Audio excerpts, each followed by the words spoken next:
warahmatullahi wabarakatuh. Perkenalkan, kami dari kelompok 6 akan mempresentasikan hasil diskusi kami dengan topik kaidah penggunaan paragraf.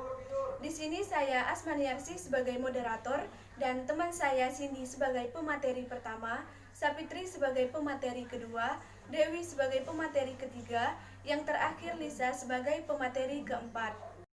Selanjutnya, materi yang pertama akan dijelaskan oleh saya sendiri, yaitu tentang peta konsep. Yang pertama, pengertian paragraf. Yang kedua, unsur-unsur paragraf. Yang ketiga, syarat-syarat paragraf. Yang keempat, fungsi paragraf. Yang kelima, ciri-ciri paragraf. Yang keenam, jenis-jenis paragraf. Dan terakhir, struktur paragraf. Baiklah, materi selanjutnya akan disampaikan oleh Cindy Adela Putri. Terima kasih. Kenalkan, saya Cindy Adela Putri, NIM 1401419025.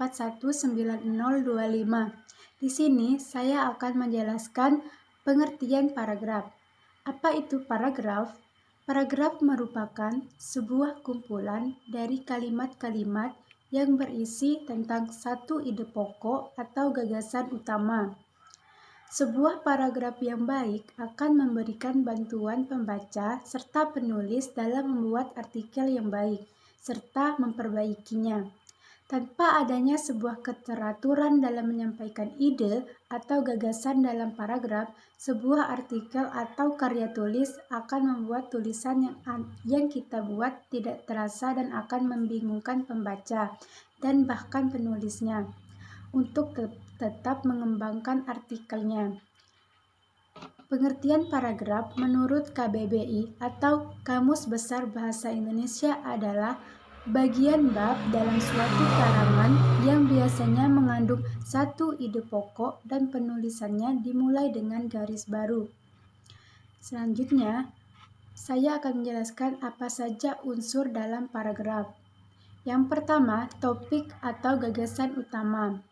Topik atau gagasan utama yaitu unsur yang paling penting karena unsur inilah yang menjadi jiwa atau isi dari keseluruhan paragraf. Yang kedua, kalimat utama. Kalimat utama adalah sebuah kalimat yang sifatnya umum. Hal ini dikarenakan supaya dapat dikembangkan kembali dengan kalimat-kalimat penjelas. Dan yang ketiga, kalimat pendukung. Kalimat ini mempunyai fungsi untuk menguatkan atau mendukung gagasan utama yang kita buat pada kalimat utama dengan cara memberikan data berupa fakta, contoh, opini, dan lain-lain. Dan yang keempat, transisi. Supaya menjadi sebuah paragraf yang padu, kalimat-kalimat di dalam paragraf disusun dengan menggunakan transisi atau konjungsi. Dan yang terakhir atau yang kelima, penegas.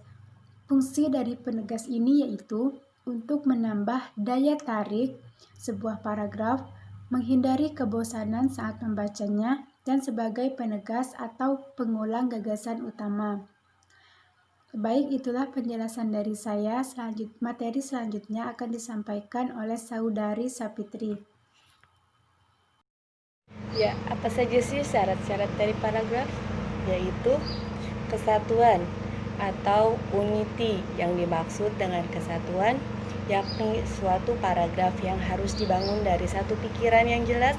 Satu pikiran disebut uraian ke dalam satu bentuk pokok dan beberapa pikiran jelas.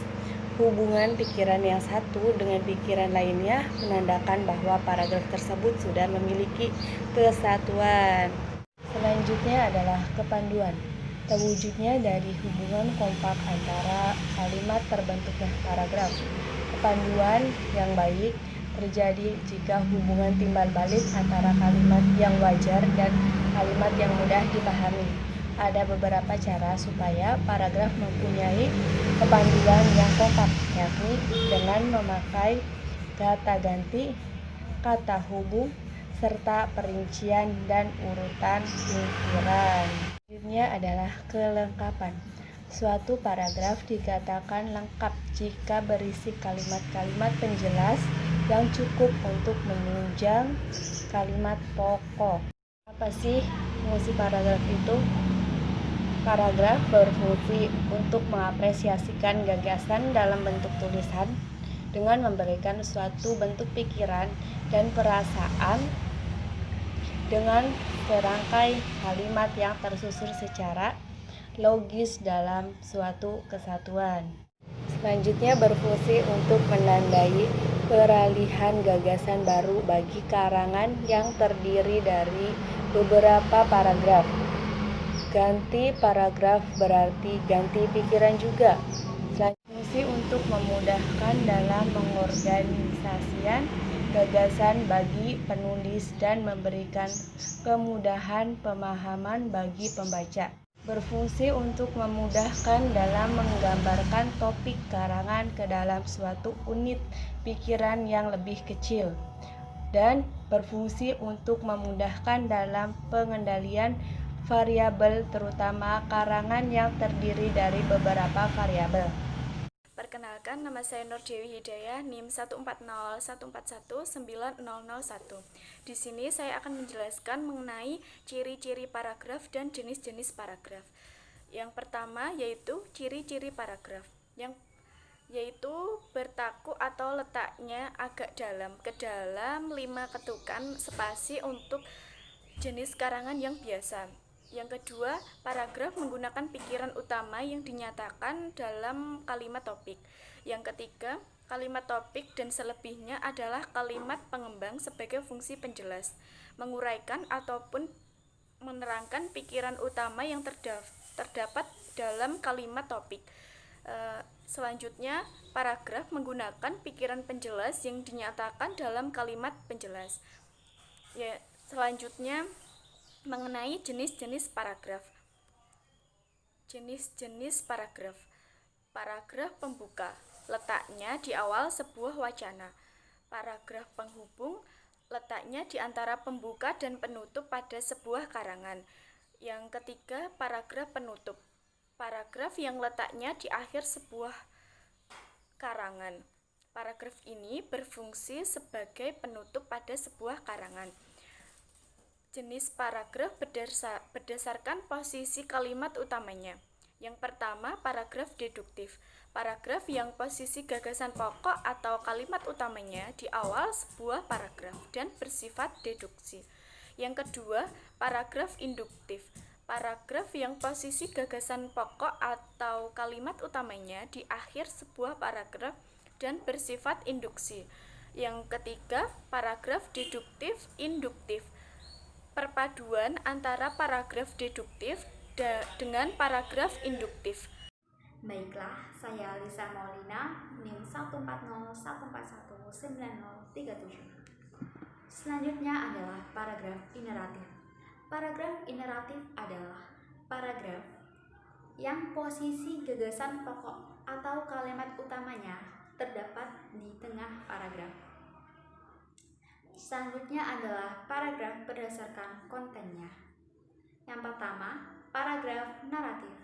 Paragraf naratif adalah paragraf yang kontennya berhubungan dengan jenis wacana narasi. Yang kedua adalah paragraf deskriptif.